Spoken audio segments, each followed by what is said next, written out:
And we're here with Dwayne Dupre, the man, the myth, the legend, the keyboard extraordinaire, the video, the drone master. I think his hair's going to be a legend before it's over with. Absolutely. Absolutely. See, that'd be an extra attraction watching this because Yeah. as it's going on, my hair's going to go up. No, up. The transformation. Yeah, transformation. It shows you how long. Well, I seen that picture the other day because I've known you for about 20-something years. Yeah. And, you always had short hair when I knew you. So Yeah, last January. I'm I jealous, decided- man. My hair used to look like that. Yeah, last January, it's like, I'm not cutting it. So it's been a year. Oh, gosh. Because I always had a military cut since Yeah. when I moved to Houston, I cut it just before Yeah. then. Right. So, Cool. Dwayne, how did you get started in your talent? Get into all of this music, video. I actually started, it goes back to learning computers in 6th grade. Mm-hmm. Back then, you actually had to program. There wasn't none of this Windows stuff. You had to go in there and type in code. And I started doing graphic design on a Tandy TRS Model 16 with a whole 32K of memory. Ooh. So working on that kind of stuff, I went to 7th grade science fair. And it was probably as big as your microwave. Huh? Yeah, exactly. So I went to the science fair. I built the space shuttle. My uncle was one of the engineers in Michoud that built the external tank. So Yeah. I knew all about the space shuttle before it was ever launched. So I built this thing on a computer, dissected it, showed the inside, and then launched it at the end. And nobody's ever seen anything like that before. Now that's lighting up one dot at a time. Saying for if then light up this dot, this dot. Yeah. So that got me hooked on the computers. But then going on, a buddy of mine, he had a little video camera, well, big video camera, by today's standards, and we strapped that thing to everything. Think about GoPros now. We take the remote control cars, we strap it to the top of the remote control car and running that, chasing out the cats and dogs with it and stuff like that. So you can't combine with that. But then, started working with in music. Mm-hmm. Worked with you guys a lot and everything. Well, then I went to school. Yeah. And the curriculum was a co-curriculum, so it was audio and video engineering. So I learned both. Yeah. So, and they kind of snowballed from there. And I came out of school, worked with you at your studio, worked with Hogg.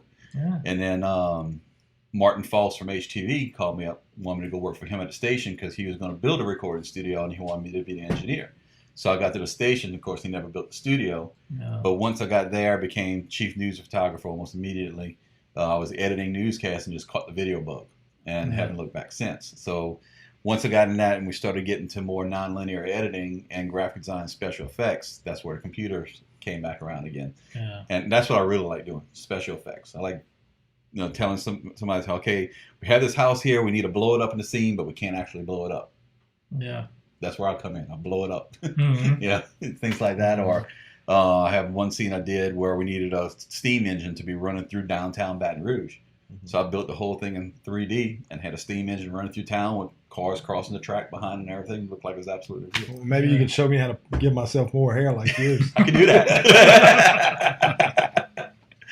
But yeah, that's how it started and just turned into a career out of it. Yeah. It's something that you love to do. That's the thing. I got my buddies there. They're working the plant and everything. They tell me all the time, they say, man, we just, we're jealous of you. They make a lot more money than me, but they hate their jobs. Yeah.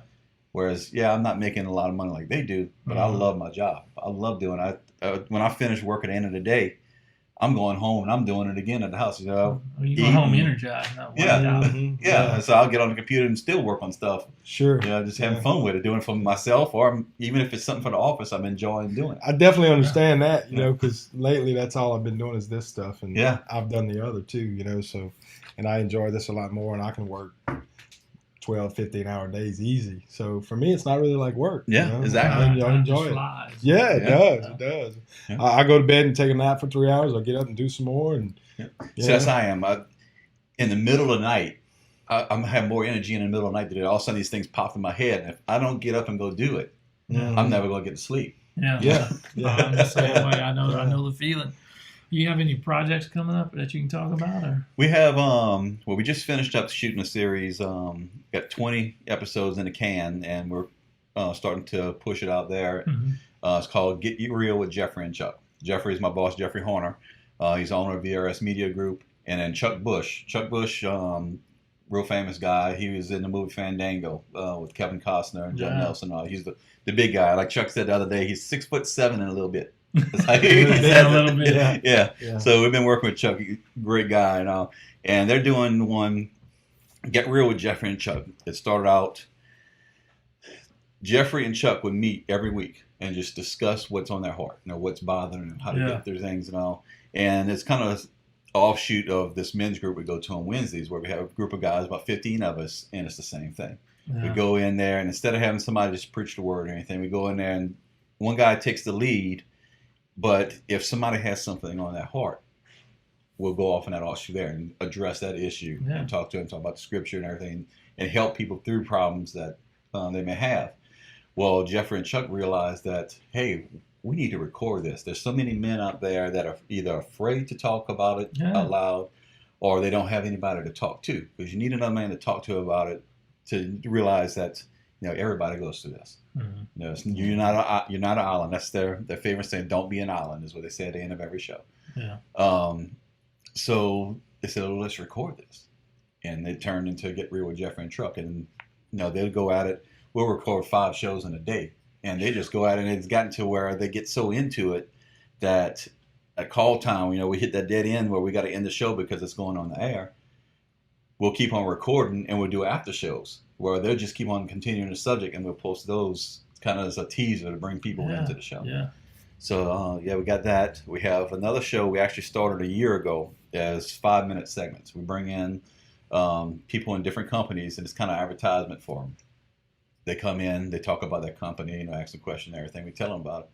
Well, that's being looked at by some networks now. So we're going to take those, instead of having 5-minute segments, we're going to group it, have 4 interviews per show, and have a half-hour TV show. So we're completely revamping that. We just hired a new on-air talent. We had Jordan Troscolaire has been the host for all this time. Now we hired another girl. What was her name? Ashton. I'm sorry, Ashton. I just met her once, but she's a fireball. She's going to be great as a host of the show. So we hired that and built a whole new set. So completely revamping it. It's going to be pretty cool. Well, you talked about faith in men's group. How has that played a role in what you do or how you approach things? Through the years, it really didn't play that much of a role. I mean, I've always been involved with church, singing the choir. Knights of Columbus since 2001. I've served in so many positions in Knights of Columbus, from financial secretary, grand knight.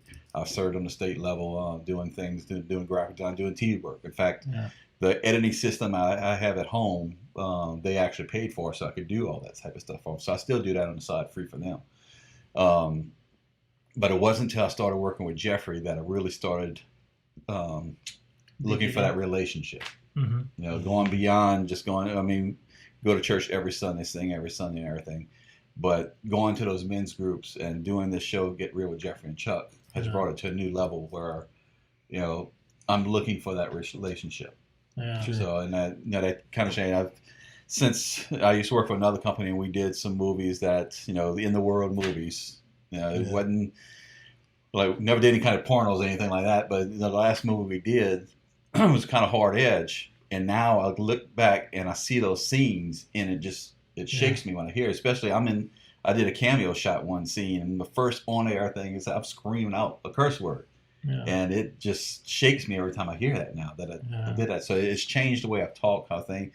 Even at band practice, I can get at band practice, where things that I'm trying to cool the other guys down now. Watch your language.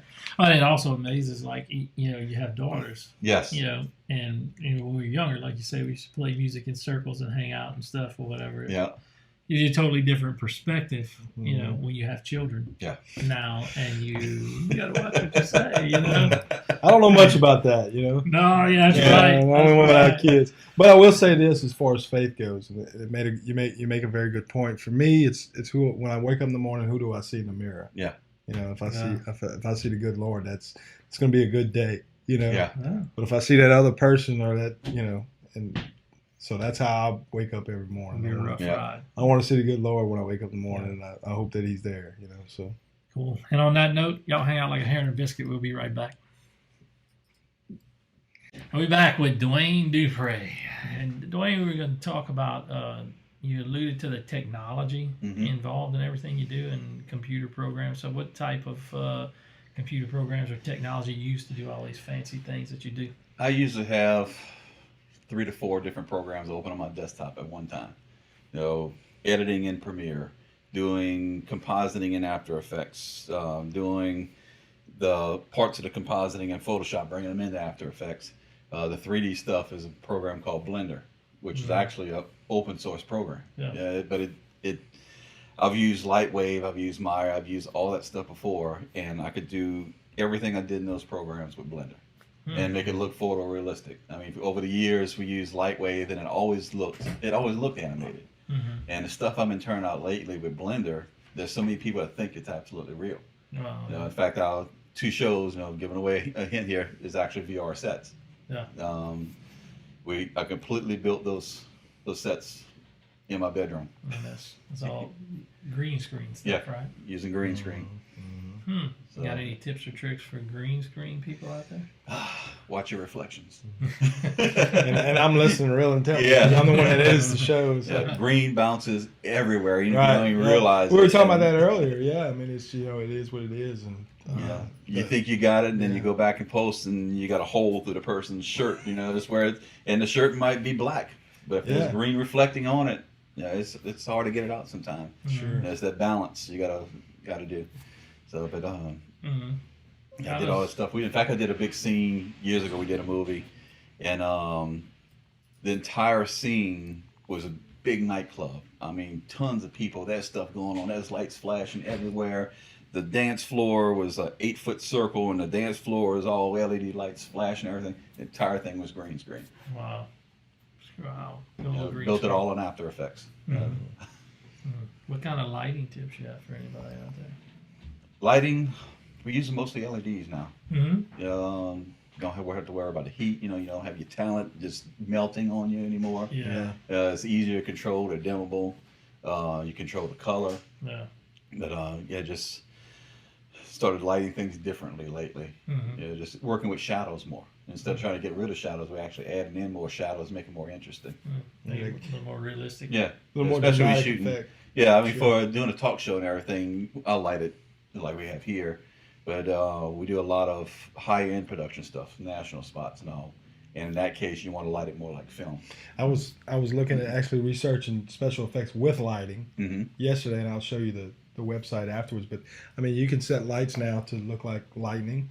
Yeah. To look like make fire, right? Yep. So you don't even have to have a fire going. You can just have the lights do that for you, which makes a better effect. Because if you do it post, it doesn't necessarily always come out right. But if you're doing it during the scene, it seems to be better. So I'll show you those lights. They were pretty cool. I can't remember the name of them. I was shooting a live performance the other day, and they had a spotlight, big spotlight that, and had all kind of buttons on it. Man, they changed the colors. They're making a strobe in different colors. And that's pretty cool. I said, "Where's the trigger for the high-powered laser?" Because that's what it looked like. What about back in the day when you were like in the gymnasium or something in school and they actually get on the spotlight, and you touch that thing, it burns. I remember it squeaks as you turn it. In college too. The same thing in college. Yeah. So we talk about the tech and all this kind of stuff. What exactly y'all do at VRS?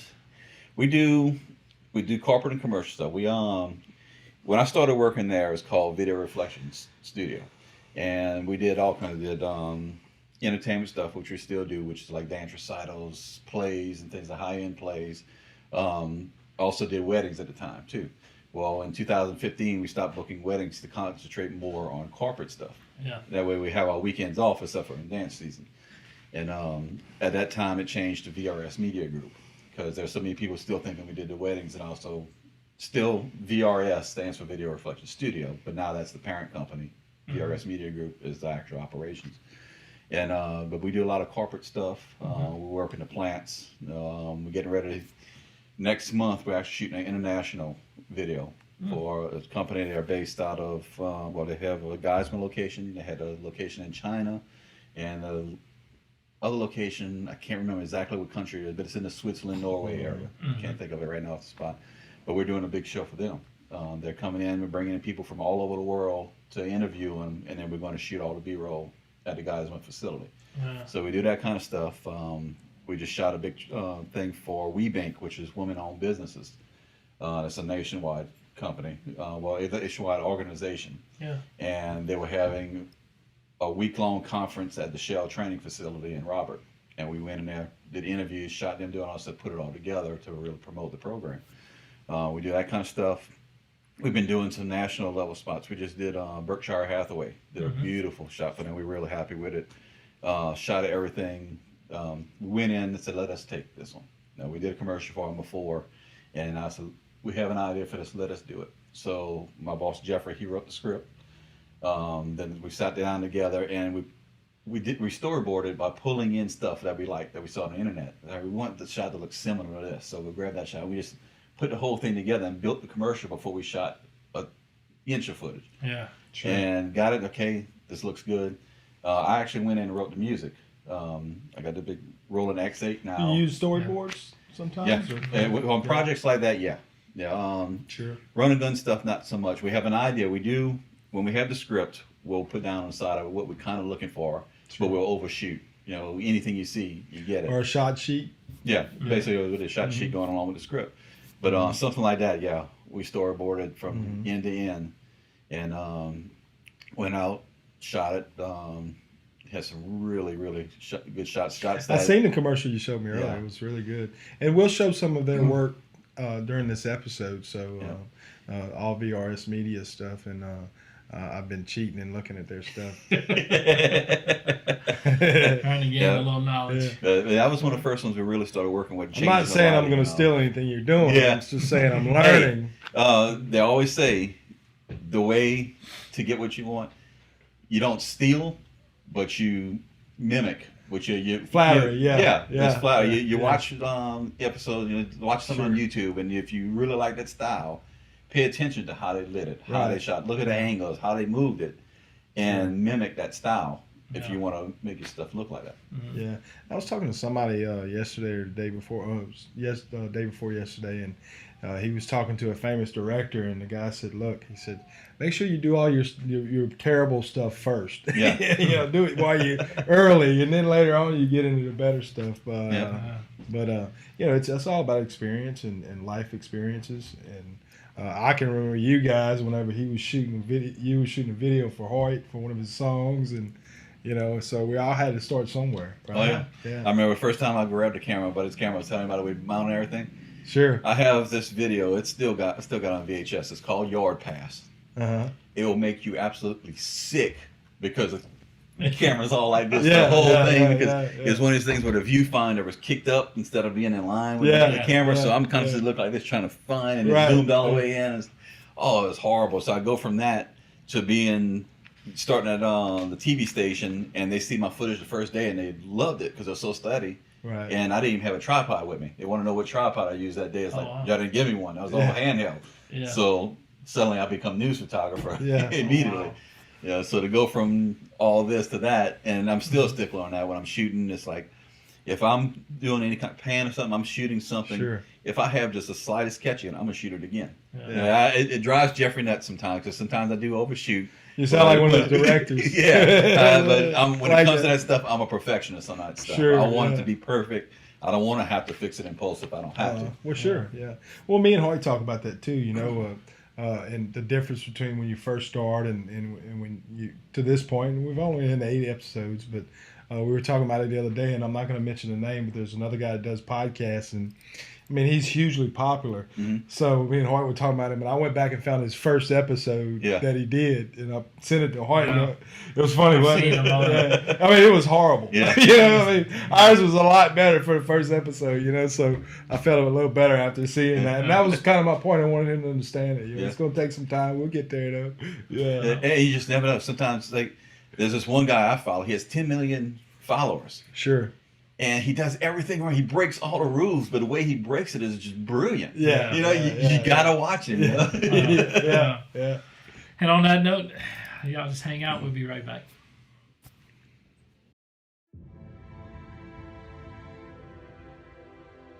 God called Moses to speak to his people and tell them that life and death is a choice.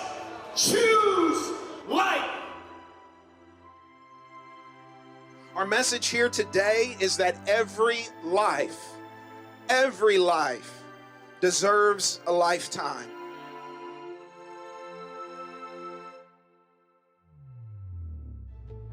This year, 10,000 babies in Louisiana have lost their life. Nobody grieved their loss. Nobody stood up and said, we remember your life. And I don't think it hits us. I don't think we even know. Don't really understand the gravity of that many spirits going back to God. This movement has given me life. We will not stop marching. We will not stop serving. We will not stop praying. We are going to work our fingers to the bone, and then, by God's grace, we will win. We believe that every person, no matter their circumstances, deserves the same shot at life. We march for life because the time to end abortion is now. Hasten the day when abortion is a fact of history. And Father, when the days in Louisiana of abortion are gone and the days of adoption are full and complete. For we pray in Jesus' name. Amen.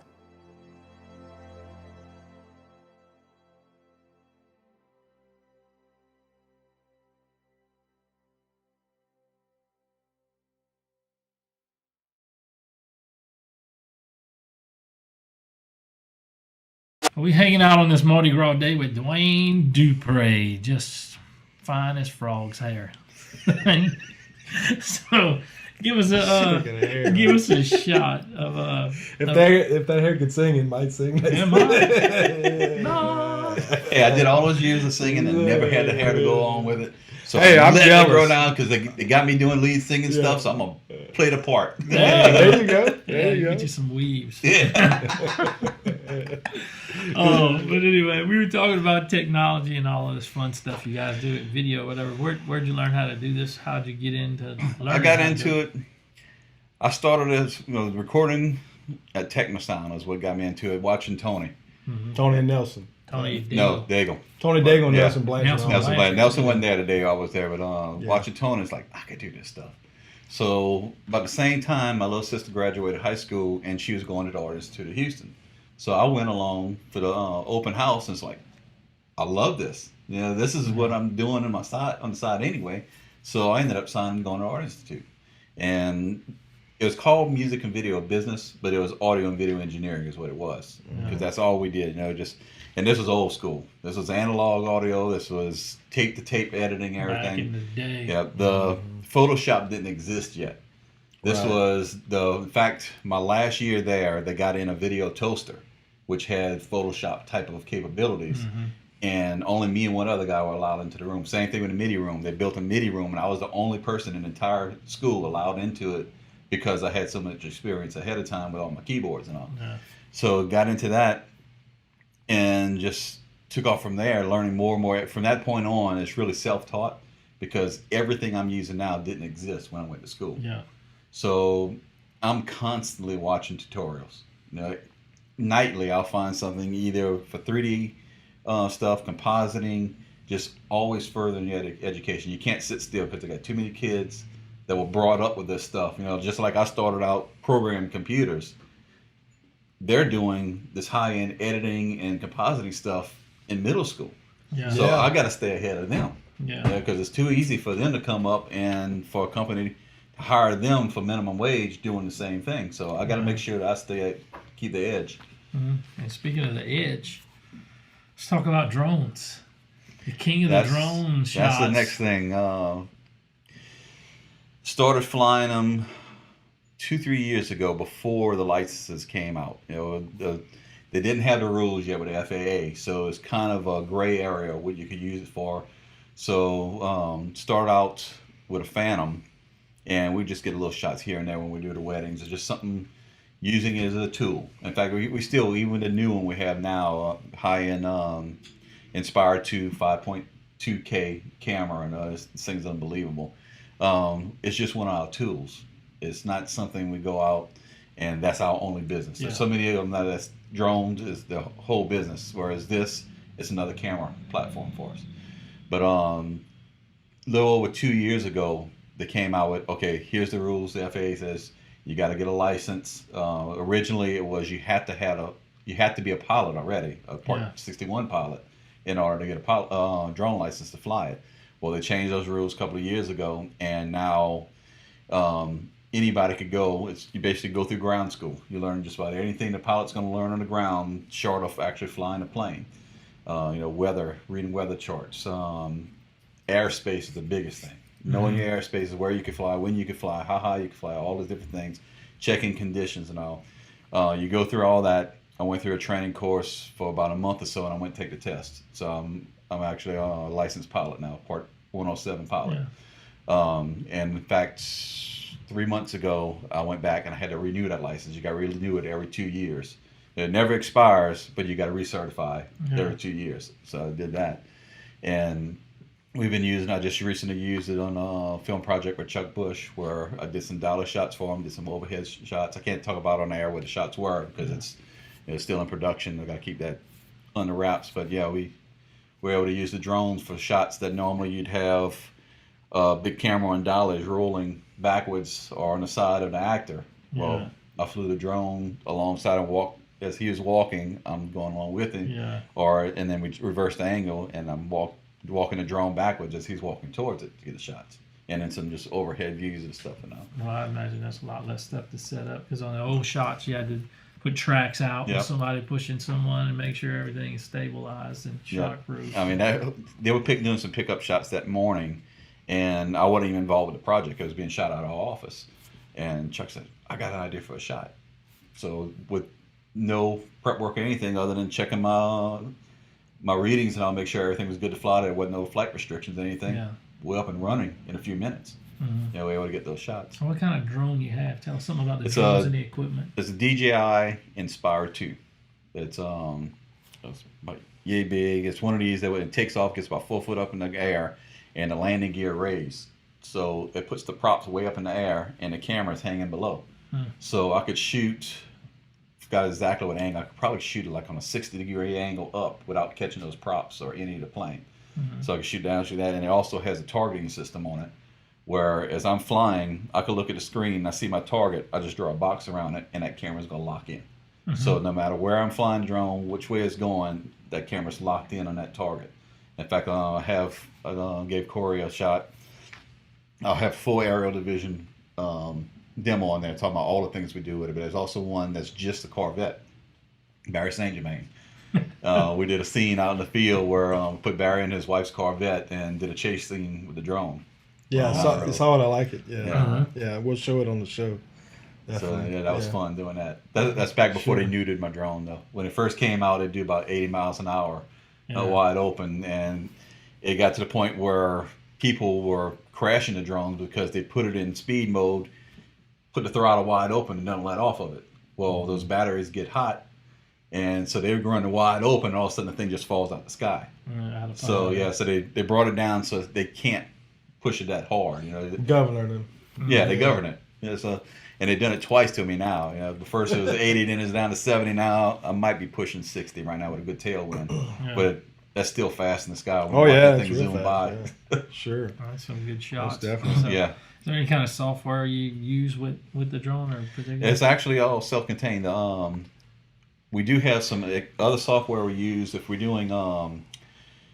You could do aerial surveying with it, and that's a different software, and that's unbelievable because usually I'm 150, 250 feet up in the air, and I'll just fly over. I'll just sit there, pre-program it like on Google Earth type of thing, set it up, hit go, and the drone takes off, does it all on its own. And it flies, it takes high resolution images as it's just zooming back and forth. It just does a little grid, comes back, lands on its own. I pack it up, go and put it in the software, and it makes a high resolution map. 250 foot up in the air, I can zoom in and count the rocks on the ground. Oh, wow. It pieces it all together. You could do measurements off of it. I could fly over rock piles and circle that rock pile after, and it'll tell me how much rock is there. They give me a cubic yardage. That's impressive. And then you can do it over time where it overlay it and say, okay, this is how much rock was removed from this pile.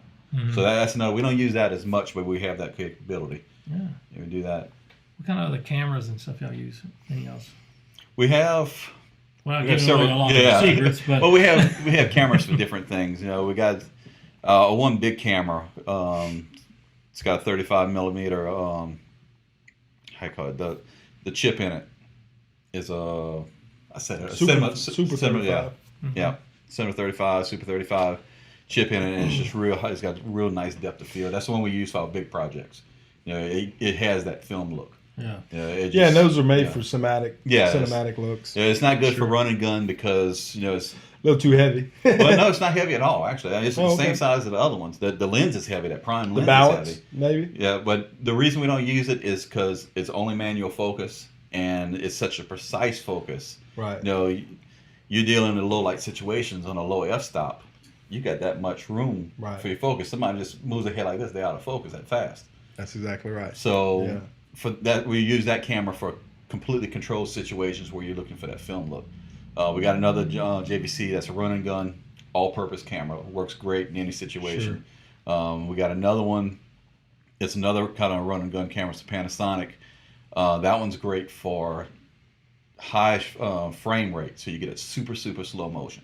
And it's got a good stabilizer on it. So there's a shot in that VHHS commercial where there's these two girls, their hair is glowing in the sun, and they're running in super slow motion. That shot is probably in reality only 4 or 5 seconds long, and but it played in the time that it's set in. It could last 3-4 minutes because it's super slow motion. But I'm just running behind these kids, in the field. That's all it is. Yeah. Yeah. Oh.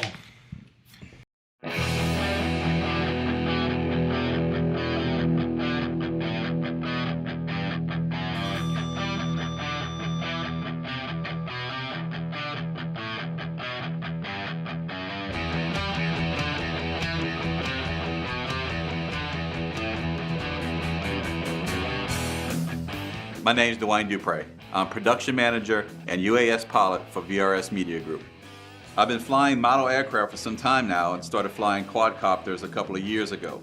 I'm a FAA Part 107 certified SUAS pilot, which means I've been trained extensively in flying safely, reading weather charts, sectional charts, and understanding procedures within controlled airspace.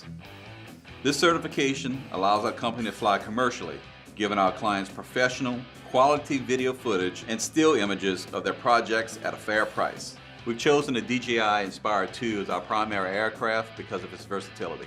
With a 5.2K camera that has the ability to track targets, the Inspire 2 allows us to capture ultra-high definition footage ranging from real estate video and photos, construction sites and field surveys, to full motion picture movies.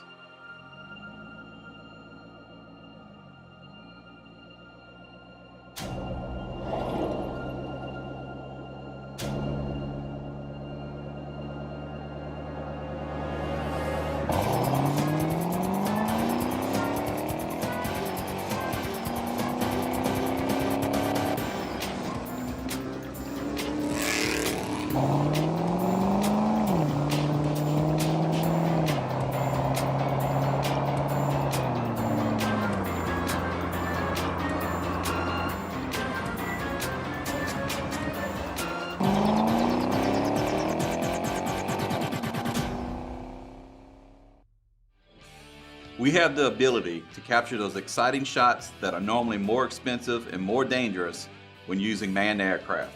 With a drone, you can safely get in much closer to get that perfect shot. When it comes to surveying, we can quickly and inexpensively map your work site or fields. Our software allows you to track your progress on site to make sure your project is on schedule and up to code. After we fly your site, you will receive a link to a high-resolution aerial map of the location. You'll be able to answer questions like, what are my elevations? How much material do I have on site? Is the dike around the tank farm high enough to control a spill? How healthy is my crop? With the data you receive, you'll be able to quickly determine if any action needs to be taken.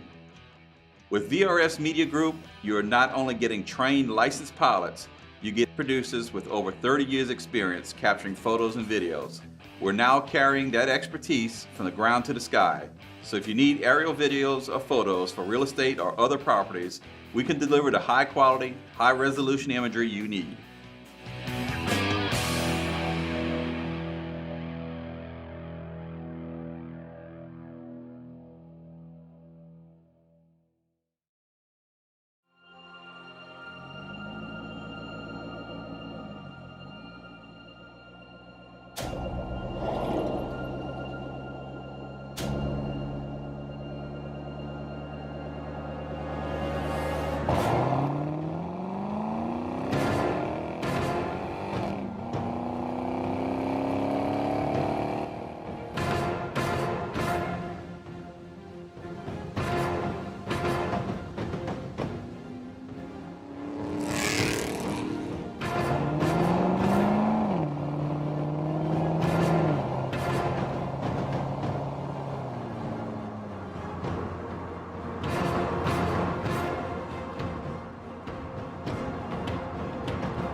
at that. Yeah.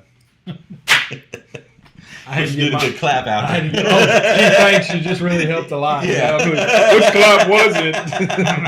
It was the second clap. No, it was the first clap. You trying to mess me up over there. We're going to have to leave this in. Yeah. Welcome back. We're rapping with Dwayne Dupre, the master drone video editing. Video guru. Curly-haired guy. Anyway, Dwayne, we ask everybody this. What's your favorite Louisiana dish? I could sit there, especially when Mom used to fix them all the time, and eat shrimp, fried shrimp, till I can't move anymore. I just love fried shrimp. Now, there's a new one lately. The Grapevine in Dinosaur has this. Mm-hmm. It's pecan-encrusted fried shrimp. Dude.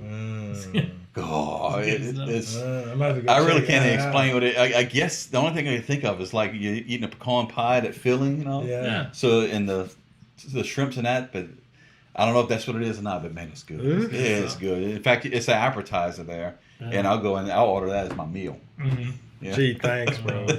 You hungry now, Corey? Gee, thanks, bro. I heard some grumbling when you said shrimp. I heard some. Yeah.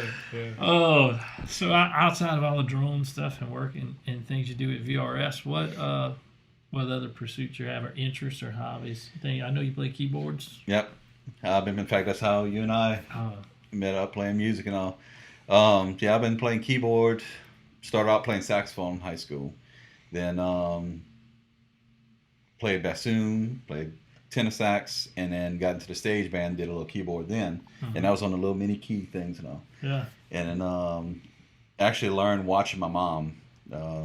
She always did play piano. And one day she walked outside and I sat down behind her. I just learned how to read sheet music and everything. And what I did was I'd taken her piano and used a pencil and wrote the numbers on it, because I learned on a little wind organ and had numbers on everything, and played back a Beethoven song. My dad thought it was my mom playing. Mm-hmm. And she hadn't played since. She stopped playing. I give up. Yeah. So, but that led into getting another mini keyboard. Started playing my first true rock band in 1988, band called Radioactive. Mm-hmm. Bought my first real board, Roland D20, which I still have to this day. Oh, wow. Still have Does it still work? Still works. Wow. Still use that. I used to, until I got my recent board, I used to have 3 boards around me. I have 2 in a stand here and 1 off to the side, and I use every one of them through the show, just constantly splitting them different kind of ways. About 2 years ago, I bought a Roland X8, and I got 6 boards total. I use that one. Yeah. I mean, it handles everything I throw at it. I can split it in many different ways. Live playing, it has like a drum pad on top, 16 pads. I could program those things to do anything, not just change sounds. I hit that and completely change the setup of the keyboard instantly without losing the sound I'm playing. So say I'm holding a chord or something like that. Most keyboards, when you change a sound, that's it. It drops dead and comes with a new sound. This one, I could be holding a chord, I change it, and it won't change until I play the next note. So it's a smooth transition to the next sound. So doing that, so I've been in many bands over the years. I've done everything from rock to country. And you playing in the band now? We have a band, somewhat. Somewhat? Yeah, we put together, we got a bunch of old guys, same guys to play with back in the day. Yeah. And it just seems like what our normal work schedules. Yeah, it's tough. From end of March to end of June is my turnaround season. We got to figure out which bugs. We were talking about bugs earlier. Get a music bug. Yeah. Food bug. Anyway, video bug. Yeah. When you do something and the first time you do it, you want to do it again for the rest of your life, right? Yeah. But you got both of them. We can figure out which one's the mine's the food bug, but anyway. Well, mine's probably the special effects and 3D stuff. That's what I really like doing, that kind of stuff. Well, at least you get paid to do something you love. But we still got a music thing on the side. We're trying. When you got guys that work in the plant, working turnarounds all the time, and mostly at night. Right. No, it's hard. We don't see each other. Right. Barry lives across the bay from me. I might see him once every few months. Yeah. It's just hard to get together. So we try. We played a few times. When we get together, it's great. Yeah. We still to get at it, but there's no time for it anymore. Yeah. Well, I understand. We were talking about technology earlier, and I think maybe a good question is if someone wanted to start to do what you do, what's a good camera for them to start doing this kind of thing with? It really all depends on what you're looking to budget do. For one Yeah, thing. budget. Yeah, that's Sure. the biggest thing, the budget. But cameras come down a lot. Back when I used to own my own company years ago, a basic camera for me, I'd pay $30,000 for a camera. Wow. Because that was by today's standard, that's a doorstop now. I had a camera, paid $22,000 for this camera. Beautiful picture. It was Super VHS, not Super VHS. It was digital. Oh, okay. Yes, is what it was. Beautiful thing, but it's 4:3 standard definition. Mm-hmm. So, and the tapes for it were $50 a tape. Right. And now you're shooting on reusable cards at 4K. Yeah. Yeah, so it's not even cost effective. Plus, it looks horrible compared to today's technology. Yeah. So it all depends on what you're trying to do. Like I said earlier, we have different cameras for different things. Yeah. It depends on what you're trying to accomplish with the Sure. camera. Yeah. So if anybody is watching, younger person, remember that do your research, look online, watch YouTube videos, anything you can find. Do research for beginners. I would say, me personally, I would say take like a DLSR, or even use smaller cameras that. Sony makes some cameras like that, Canon, and they all kind of shoot videos. So if that's something you want to do, you don't want to jump into a super expensive camera. Okay, and you don't have to. Exactly. You're right. But a lot of people think, okay, I need to go get that Red Dragon. Mm-hmm. Red Dragon's going to cost you a good chunk of change. I mean, we're talking, depending on what model, that could be anywhere from $10,000 to $100,000 for that camera. Yeah. And they think that's going to give them that look. Yeah.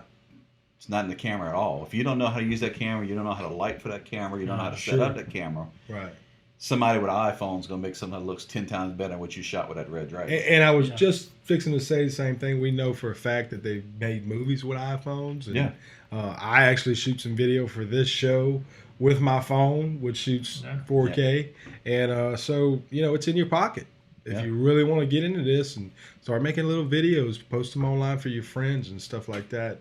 And I think for us, the younger generation that's coming up, we want to really inspire you guys to do as much as you can, because we'd like to see you sitting here one day and come on our show. When something you shot. Yeah. Let's do it. It's more about skill level. Learn the craft, learn the cameras, learn how to light. Most important thing, learn how to light. That's way more important than any camera. Oh yes, most definitely. I definitely agree with that. I used to tell young musicians all the time, they come in and say, how do you get that sound? How do you do this? How do you do that? And I was like, well, first you got to learn how to play. Yeah. You can go buy a $2,000 Ibanez. If you can't play it, all there's going to be a bunch of noise. Exactly. I can attest to that. I've heard guys play a distortion guitar. I can play acoustic. Distortion guitar, it gets away from me every time. Sure. Hart used to make my little acoustic Ibanez sound like a Yamaha. Actually, it was a Yamaha. Sound like a Martin. I was like, I always had to pay. But anyway, you're right. I totally agree. I don't know about I hadn't seen him play in probably 20 years. I don't know anymore. He's getting his chops up. Almost got him there. We still working on him. But on that note, he did. No, it ain't time to finish. We still got 1 minute left. Wait, where's my phone? I got the whole Terror album. He does do some music for this. Yeah, he does do some music for this. I made it put together. I call it the Jambalaya Jam. You know what I'm talking about? Yeah. So we're going to do more of that, hopefully, but we're really glad y'all are here today. That's part of our plan, and part of doing this is to do some more live stuff. And go check out our page on Patreon, become a member. One of our goals on Patreon is once we hit a certain level, I forget what I put up there. I'd have to look. But go check us out on Patreon. T-shirt or something like that. Well, we had some T-shirts too. We're going to give away some T-shirts. But go become a member. There's different benefits of becoming a member. Once we reach that first level, I think we have set on there, we're going to start having live bands in the Crow Garage outside. We're going to shoot some footage of that and have them on the show, or have other people on the show and talk about those types of stuff. We have some other very good musicians that are going to come on, and part of what they're going to do is to teach like a little guitar lesson or riff or violin stuff. But if you have a talent, it doesn't have to be music. It can be movie, acting, shooting videos, doing things like Dwayne send does, it to us. We'll watch it. Like we'll get back with you. You don't have to be, Steven Spielberg. I mean, you got to start somewhere. Cook. If you're a welder and you have a special skill welding, and you come on the show and show it to us. That's what the show is about. Louisiana talent. is what Yeah. it's about. Yeah. And talent that we think Louisiana has. That's the whole thing, is we want to promote that talent, help you out, and have fun in the process. Yeah, What? and like we said, it's all about the younger generation too. We want to inspire younger people, and we know that there's a lot of older people that watch the show from our demographics. So if your kids are into this stuff, tell them to watch the show. Hopefully, we'll be able to see them on here one day. And hopefully we'll bring Dwayne back. He can maybe do something with his drone or do something on a video Yeah, it's editing. kind of. I have it with me today, but it's a little bit too windy. Yeah, I checked my app and it said no. Yeah. 34 mile an hour winds out there. I said no. What's maybe some of the things, tips about lighting and stuff we Yeah. can have, maybe, with approval. Yeah. But we want to start doing some of those things, teaching some people who are interested in certain things. But anyway, give us a message, holler at us. Next time, come on back. Just give a hoot and holler to the coot and collar. We'll see you next time.